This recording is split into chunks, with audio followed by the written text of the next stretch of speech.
Welcome to the Voice of CX Africa, where Africa speaks and the world listens. Today, I'm thrilled to be your host for this powerful episode 14 of our podcast. My name is Stephen Kagame, and I'm very privileged to have a guest in the room today, one that needs no introduction, one that has done quite a lot. I would define him as a trailblazer on our continent, Africa, with a vast experience across different sectors, and also is a man that is well traveled. But again, if I would give him another name, I would give him a name called CX. With me in studio is Punsa Binka, and I would love to really get into this conversation because I'm already excited about today's podcast. So allow me make welcome our guest today, Punsa. Punsa, how are you doing? It's a pleasure having you on the pod today. I'm doing great. Thank you so much, Stephen, for the invitation. It's always a great pleasure to have an opportunity to talk CX and especially to talk when an African audience is listening. Thank you for inviting Amazing, me. amazing.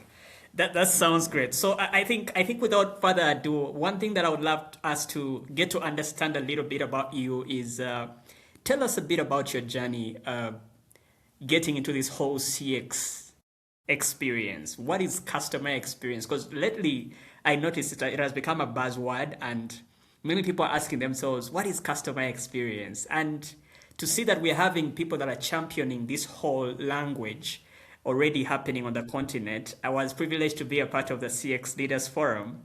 And right in that very moment, I experienced how big and vast this whole subject was. So, Ponsa, before getting into this conversation, tell us a bit about yourself. Maybe that will help us get into the conversation with some bit of a picture of who Ponsa is. Thank you, Stephen. Someone once said the favorite part of the show is always when you have to talk about yourself. Yeah. Thank you once more. I always look and I always will present myself as the African CX guy. I started my CX journey at a very humble stage. This was this young guy in the university. Believe me, it was always my dream to be an architect.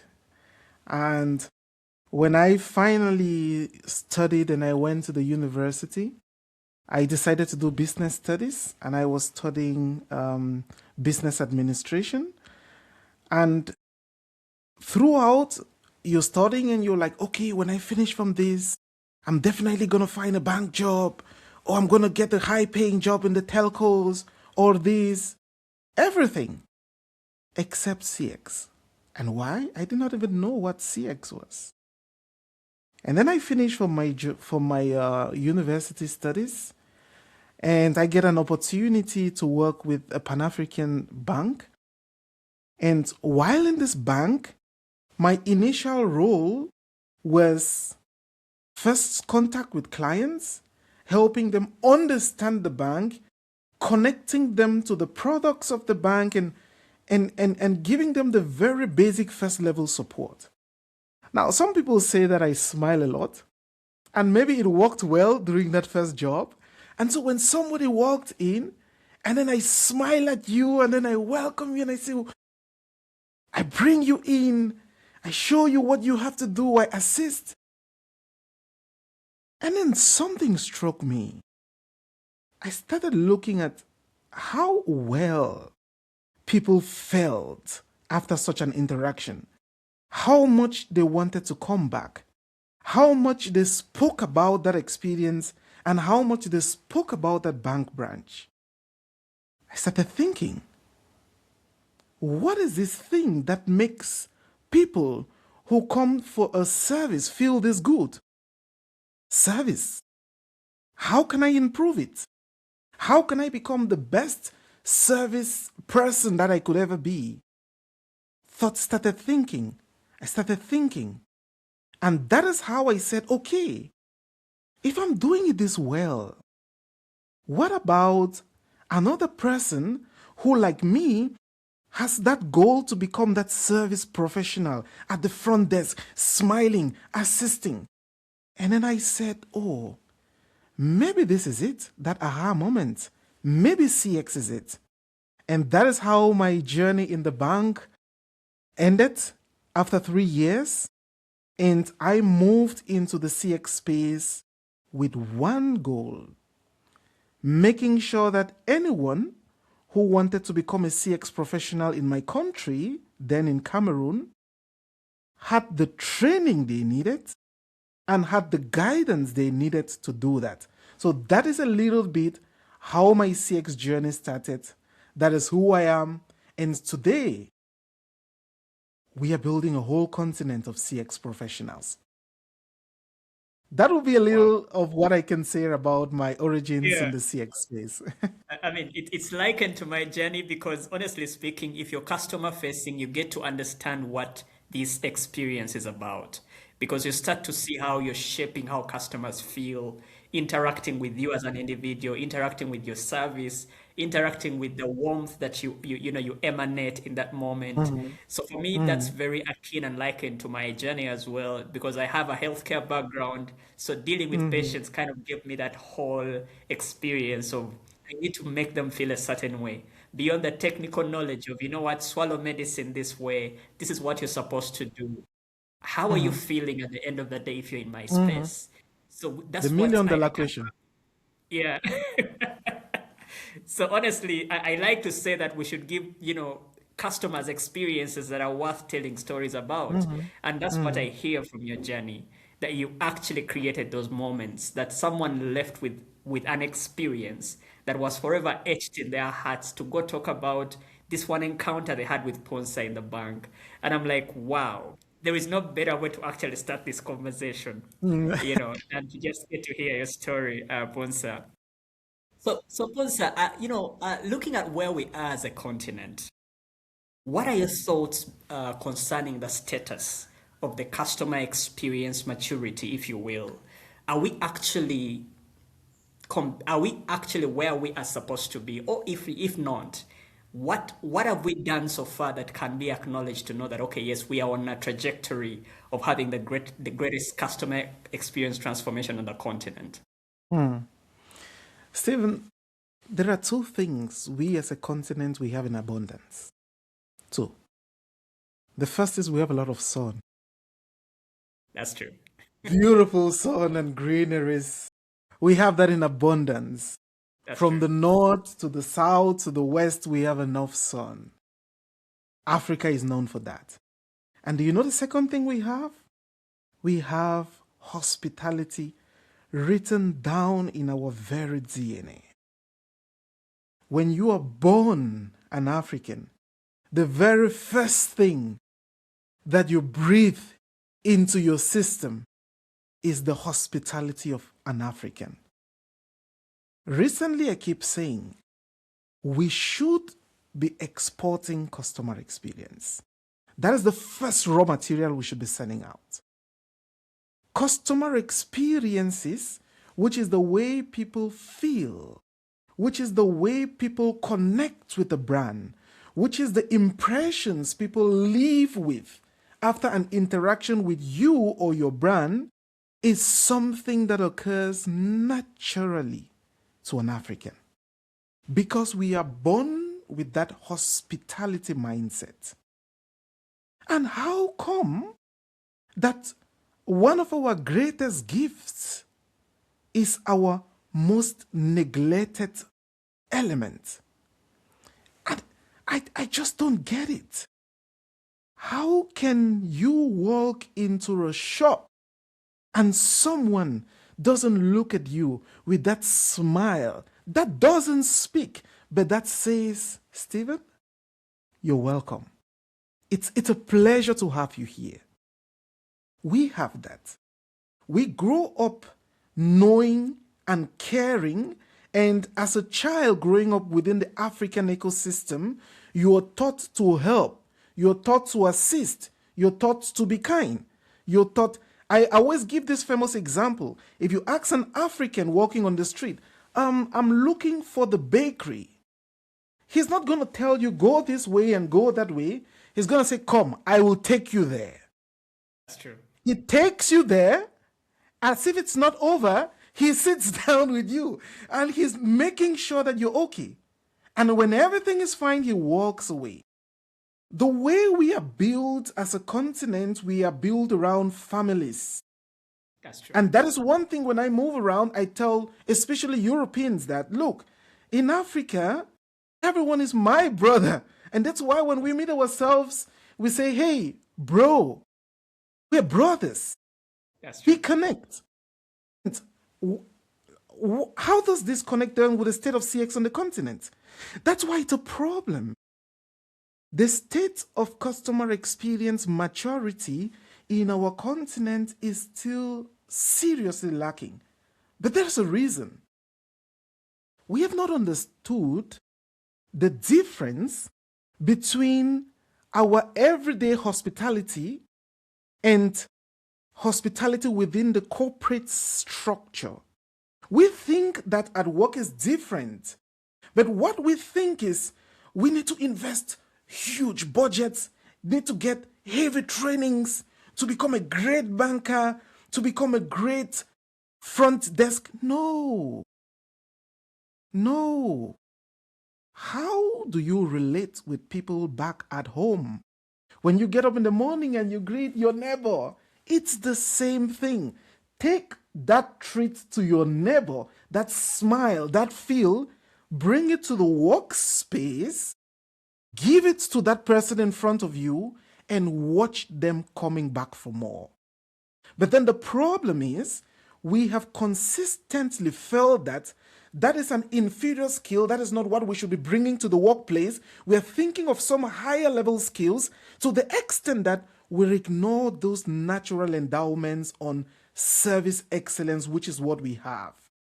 Of course, we can see this across the public sector. Most public sector institutions on our continent, they feel that when you walk into a public office, you're coming for a favor. They feel like they're rendering you a favor. Of course, with a few exceptions. When you move around and when you visit countries, for example, Rwanda, I'm not doing any publicity. Stephen, Yes. when I had an experience at the airport, there is nowhere on earth where you will call and you are having an issue with immigration services, and within a couple of hours, you resolve it like miracle. Public experiences is one of the key places where our experience fails. A few countries have understood it. Yes. A few countries are picking up on it. They are raising the bar at that level. And once you do this, what happens is it improves the trust. Because when I trust the public services, I intend trust the public policy. I intend trust the people pushing the public policy. And they can get a free election. We're not getting that.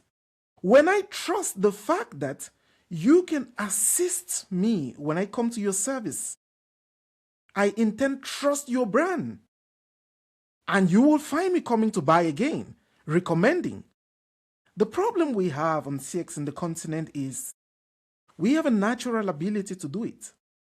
But we are scattered. But we don't have reference points. But we lack heroes. There are no heroes in the story. When you're studying CX, they're talking to you about an American case study, a European case study. No. Magic is happening on the territory. What's happening in Nigeria? What's happening in Ghana? What about those our leaders, 20 years plus, haven't transformed CX for big multinationals? What about their story? Can we bring that in? The CX in Africa is great. It's natural. But we still need some structures to put it together, structure it, harmonize it, and for once, Africa is going to have the sun that shines and the smile that never goes away, even in any service, be it public or private. Wow. There is no better way. I would have loved to listen to that, Punsa, because honestly, you've touched quite a number of areas that I feel are pertinent to our continent. And like you said, it's already happening on the continent, and probably we are not putting the torch on the continent to see that there's amazing work being done already. So honestly, picking up from your conversation of leadership has a part to play in this. Uh, if you look at CX leadership, do you think we have the tools necessary to be able to deliver in terms of creating a culture of customer centricity? Because I want to feel that when you are a leader, there's a place of you being able to equip your teams to be able to deliver consistency in service delivery. So what is it that you feel leaders are not doing, and maybe what they are doing well that they might need to improve on to make sure we have consistency in service delivery, even in both private and public sector? Because in Rwanda, like you mentioned, we have a bit of a sort of like a fabric that everyone is following to be able to deliver last mile service. But I've noticed it's fragmented in some areas, and I'm wondering where are we missing it? And maybe you might want to share your experience on that, and maybe our audience might pick up on that. So for me, my question is what are we not doing right, and what can we improve if we are already doing something right in that particular regard? That's a very interesting question. It's a nice question. I love that question, and I will tell you very directly. We are doing customer experience just emotionally. Just emotionally. We think that customer experience is about intentions. I have a good intention. I want to do it. I like to do it. And it ends there. But there is one layer beyond the intention. It is called the process. What is the process? It's called the blueprint. What is the blueprint? And this concept of blueprint, I would explain it in a very simple way. In CX, we call it the journey map. Okay? Touch point analysis. I'll put it in a way that anybody would understand. It's basically, I want you, the customer, to be happy. I want you, the customer, to come back. I need to sit and reflect on what are those stages you go through in the interaction with me? What are the stages you go through? What is the level of experience at each of those stages? How do I, delivering the service, want you, the customer, to feel at each of those points in that service? Remember again, I said we're emotional. Yeah. Let's make sure the customers are happy today. Let's do it. Then the team says, yes, we do it today. But then the question is, how? We know that at the entrance, we need to do something that the customers are happy. But what exactly should we do? The problem in how we deliver service in most institutions across the continent is that we have good intentions of service, but we don't put in place the structures, the steps, and the expectations. How should I behave? Yes, be welcoming. What does it mean to be welcoming? Tell me, smile, wave your hand, and then say, welcome, sir. It's a pleasure to have you here. Process. 1, smile. Then wave, then say. Now, when we consistently put these check blocks along the delivery path, that is what we call creating a service flow. How do we start? Then how do we do it? It's not just in the brain. It's written. We remind ourselves of it. And when we do this consistently, good service becomes a system. It becomes systemic. It means if Stephen is not there, whoever is there knows the steps. Because the problem is usually not, I would highlight here, Stephen. The problem is usually not that an organization gives good or bad service. The problem is inconsistencies. And let me explain this so that everyone can understand. When I come to you, I visit you for the first time in your home, and you offer me great hospitality. What that does is it sets a level of expectation in my brain. That's true. The next time I'm visiting you, the minimum expectation is based on what I know my last best experience was. So now I'm coming to you expecting that this is the quality of service I get. Now, when I come that day, you're so tired and then you do nothing about it, I leave disappointed. There was no contract that says you had to be nice, you had to offer me that drink, you had to. But what happens is you created a level of expectation in my mind, and which has become my anchor on how I measure how I feel when I interact with you. And so the problem is when we offer service just emotionally, then when I'm good, I would give a very high service. And when I'm not okay, it will just be a mediocre service. But what I don't get is the other person has anchors that they're using to measure the service. And when we have these inconsistencies, poor service, good service, poor service, that is a problem. But if we have landmarks, whether I'm sad or I'm not sad, good or I'm not good, this needs to be done, this needs to be done, this needs to be done. We put those anchor points. That is what we call in CX jargon the customer journey. The journey. What do we want to see across the journey? At each point of the journey, what should we do? Great service doesn't just happen. It is reflected on, is brainstormed on, and it is implemented. It is put in place. You get into that place and service is happening around you intentionally. So, the key problem I would identify is first, we're doing it too emotional and we don't have clear steps on what we want to see every day consistently. And the second thing is we are relying on our emotions of the day to determine the quality of service we give. The quality of service has nothing to do with how you feel. I tell people, when you're coming to work, Stephen, we all have problems. When you're coming to work, when you reach the door, take your cup of problems and leave at the entrance, and get in a very excited worker. Love everyone, engage with everyone. And when you're going home, please don't forget your baggage at the door.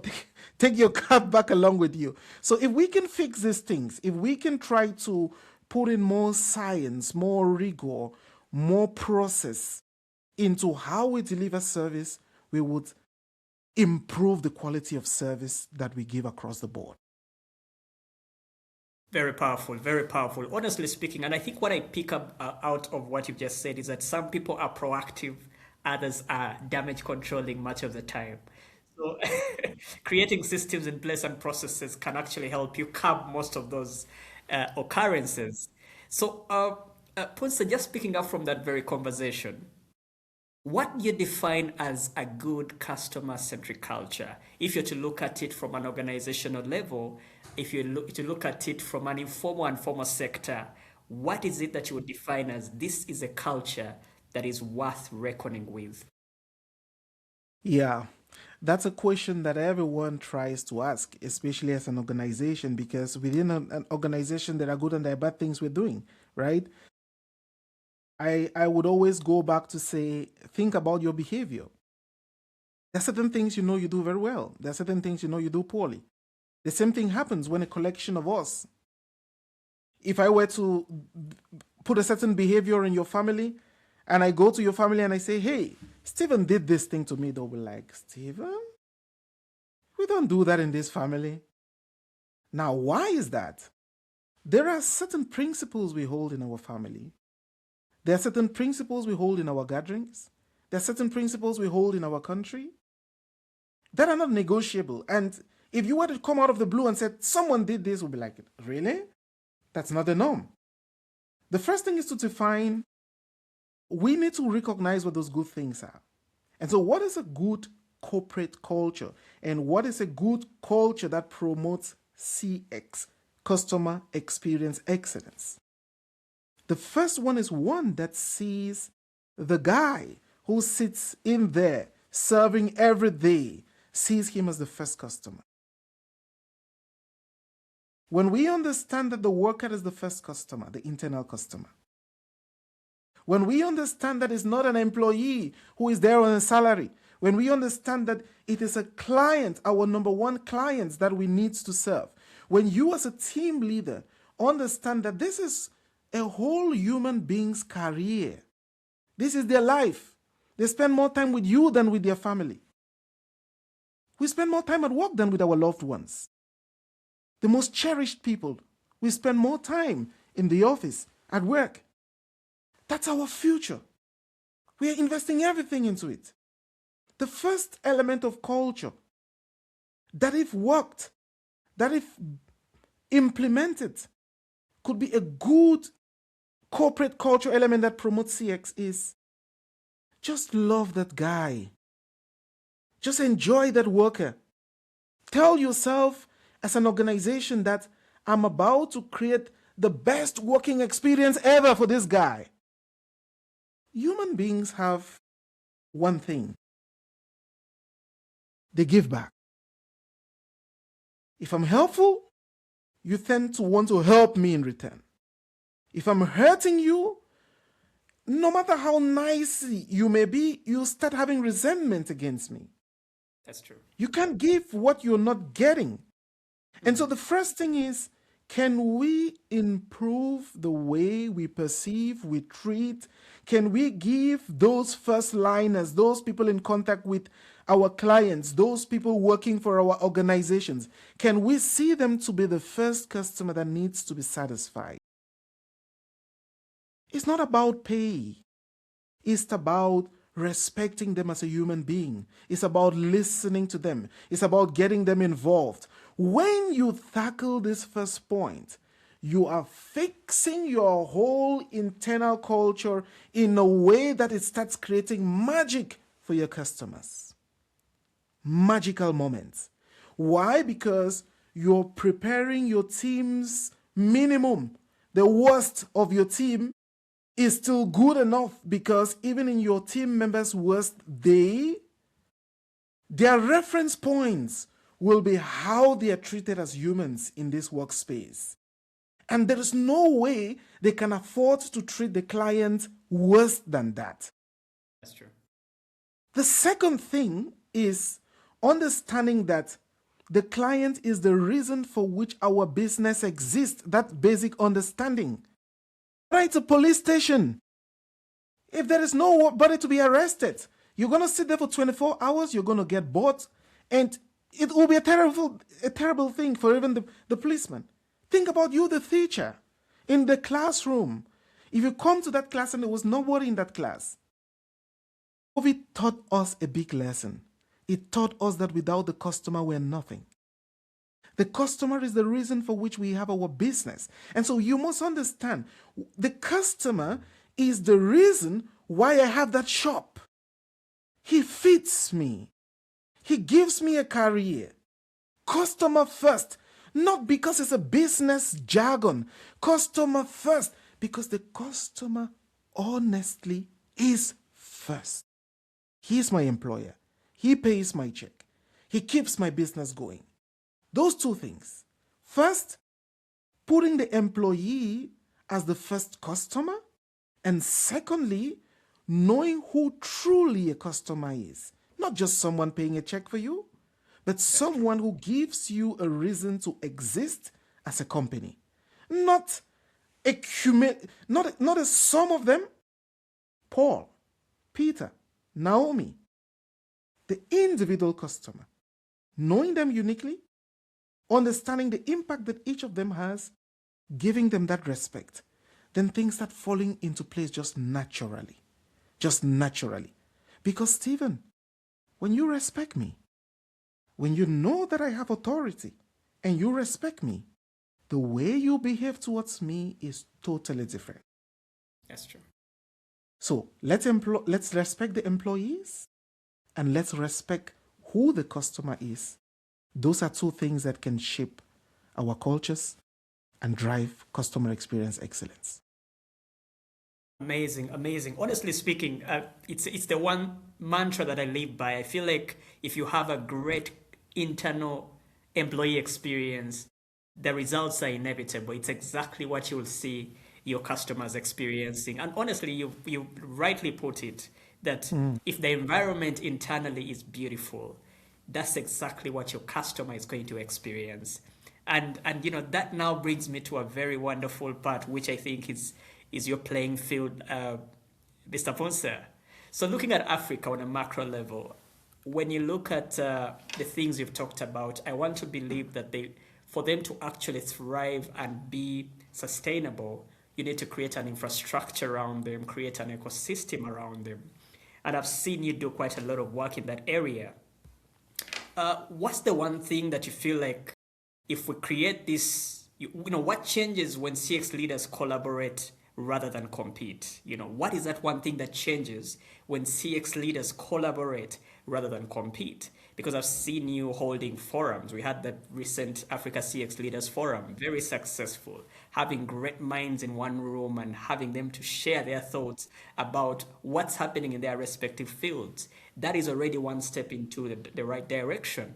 But what do you think can sustainably build this, this ecosystem and infrastructure to help us have this growing, that even the big boys that are doing so well in customer experience can inspire the others that are still trying to crawl, that are still trying to get themselves on their feet? So what are you doing on that point? Because I know you are steering quite a lot, and I'll be happy to hear what is it that you're doing in that perspective. Yeah, thank you. That's an area that we recently are putting a lot of energy. We believe that we can transform the way we do CX on the entire continent all at once. Whether it is in Ghana or in Kigali or it is in Douala, we can raise the bar. And it's simple. The Africa Customer Experience Leaders Forum and community is out to do this. First, I'll tell you how we're going to achieve it. I'm not saying how we intend, I say how we will achieve it. Because we are achieving it. That's true. Why are we achieving it? Like you said, it's not about a brand. It's not about, oh, you're a consultant, I'm a consultant. No, it's not about that. We are Africans. One narrative. Fix the CX issue. We discovered that a whole continent like Africa, 54 countries, we had 8 CX professional bodies. Let me translate that. I say this often, but maybe people don't understand the translation. That means think about a country without a bar association. So think about how law is practiced there. Think about a country without an institution that governs the medical core and all of that. And then think about how medicine is practiced there. Chaos, right? If we don't have institutions governing how we do service, chaos. This is even worse because in Africa, across the board, so many laws governing how a product should be. There are so many quality assurance on products. And the domain of service is almost silent.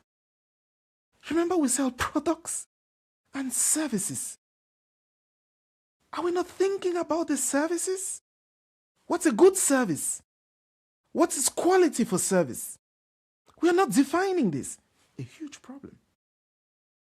And that is where we're trying to change the narrative in 3 ways. The first thing is we want to make sure in each of the 54 African countries there is the equivalent of a bar association for CX.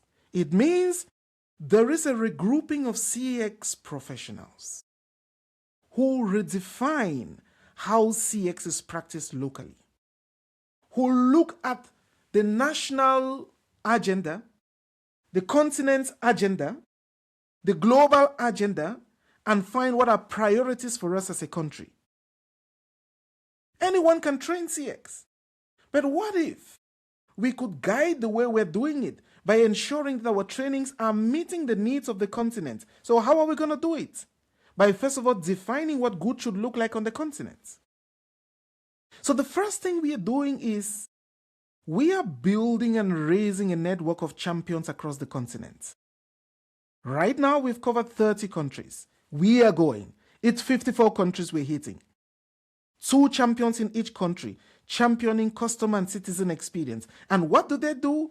They are the voice on the ground, connecting with local associations, liaising with the community that we are creating across the continent. Now, if already an association exists, they are the bridge.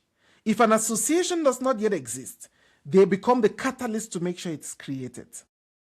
Which means in the next coming weeks, you will start seeing the regroupment of people in Botswana, the regroupment of people in Kigali, the regroupment of people in Nigeria, in Malawi, grouping themselves, thinking CX, talking CX. But then we started thinking, how do we make sure that they succeed? We need to provide everything they need to succeed. And that's why we have the thematic commissions of the Africa CX Leaders Forum. 8 commissions solving specific problems for the continent, not for one person, but for the continent. Great brains, people driving the CX narrative in some of the biggest multinationals on the continent. They are volunteering their time. They have said, we are taking it this time and we are moving the narrative forward. One commission, for example, led by Liz, is looking at how do we make sure that every single country in Africa has a CX association.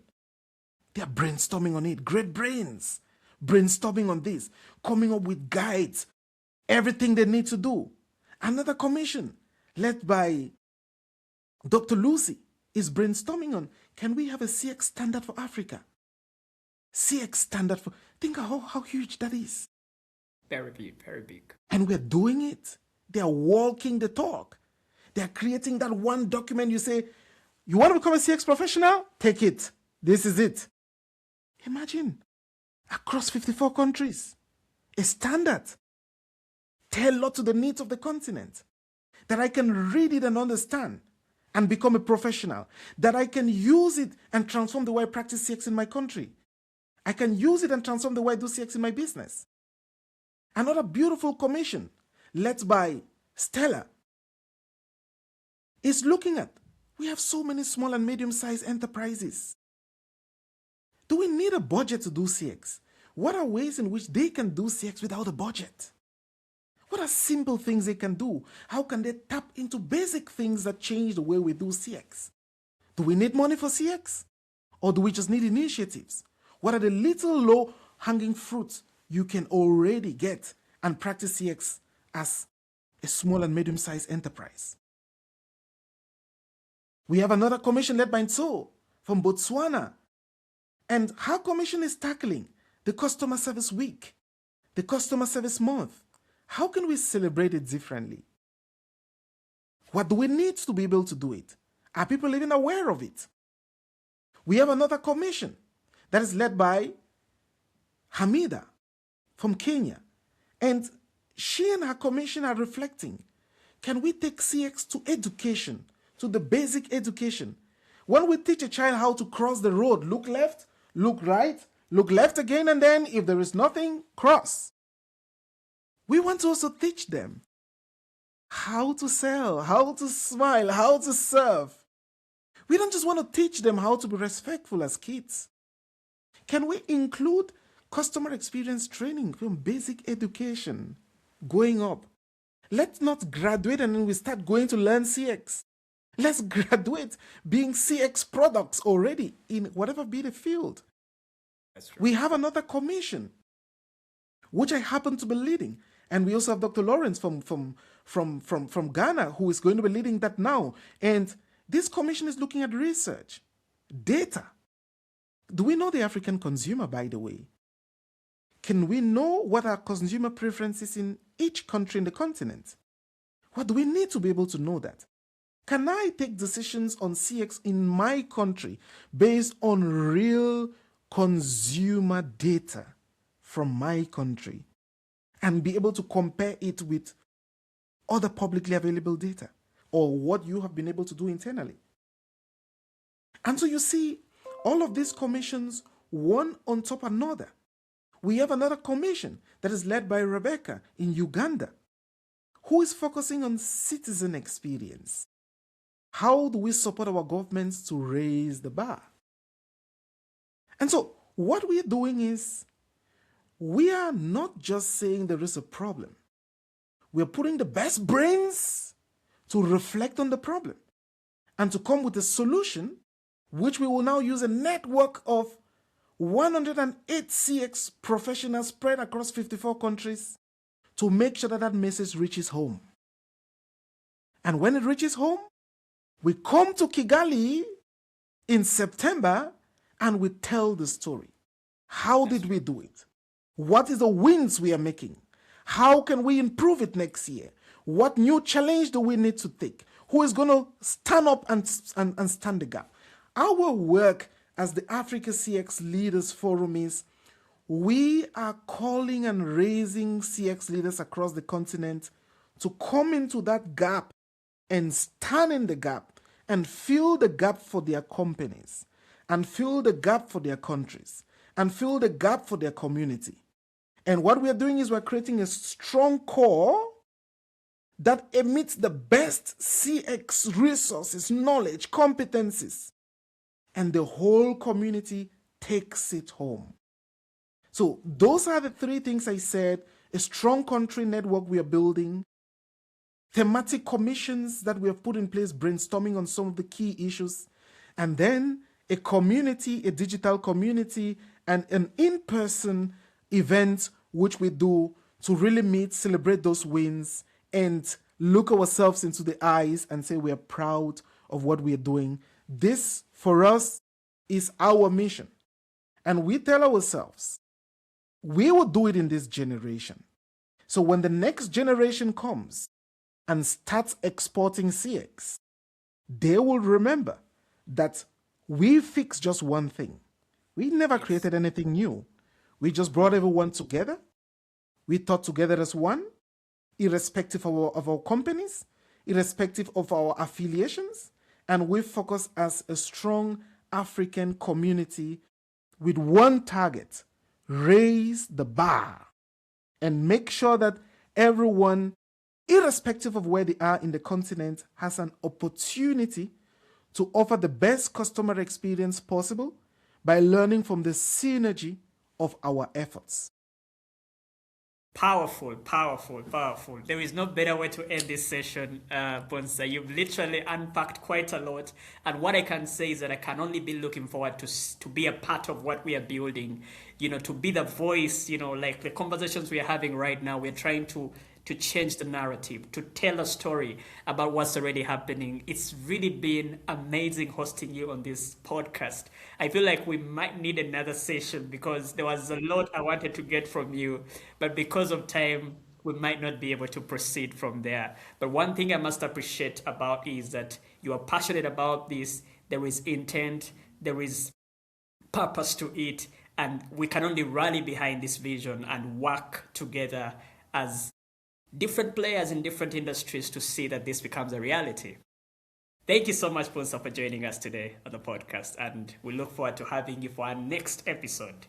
And I'm happy to plan for that as we plan for, telling stories about customer experience, and maybe, just maybe, have you come through for a physical meet for us to actually nail it even deeper. For viewers, it's been Kiponsa, a great proponent of the CX language on the continent. And it's been me, Stephen Kagame, your CX futurist. Until next time, let's connect once again. It's been the voice of CX Africa, where Africa speaks and the world listens. Thank you for watching. Feel free to share your thoughts about today's conversation. I want to believe that you've been impacted. And Kipunsa, it's been a pleasure having you on the podcast. Thank you for It's making time always a for today's pleasure. Thank you very much. All right.